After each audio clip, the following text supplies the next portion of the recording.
Hello, আসসালামু আলাইকুম beautiful আপুরা, কি অবস্থা সবার? আশা করি সবাই ভালো আছে। আল্লাহর রহমতে আমি অনেক বেশি ভালো আছি। আজকে আমি তোমাদের সাথে শেয়ার করব what I it in a day. তো এই ভিডিওটা খুবই ছোট হতে যাচ্ছে, ইনশাল্লাহ আমি ট্রাই করব পরের বার থেকে একটু বড় ভিডিও বানানোর জন্য। যাই হোক, আজকের ভিডিওটা আমি তোমাদের সাথে শেয়ার করি। তো সকালবেলা উঠে হচ্ছে আমি ব্রেকফাস্ট সেরে নিয়েছিলাম নুডলস দিয়ে। তো এই নুডলসটা হচ্ছে আমি বানিয়েছি কিছু পরিমাণ মিল্ক, এটার সাথে আমি অ্যাড করেছি, কিমা অ্যাড করেছি, এগুলো দিয়ে হচ্ছে কিমা নুডলসের মতো বানিয়ে নিয়েছিলাম।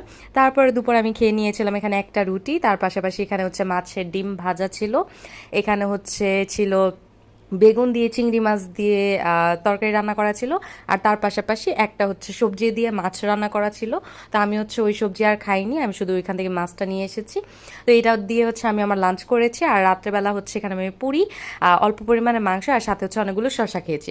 তো এটাই ছিল আজকে আমার ছোট্ট একটা ভিডিও। আশা করি তোমাদের কাছে এই ভিডিওটা ভালো লেগেছে। ভালো লাগলে আমার চ্যানেলটা সাবস্ক্রাইব করে দিয়ে পাশের নোটিফিকেশন বেলটা প্রেস করে দিও, ভিডিওটাতে একটা লাইক করে দিও। আজকে এই পর্যন্তই, আল্লাহ হাফেজ।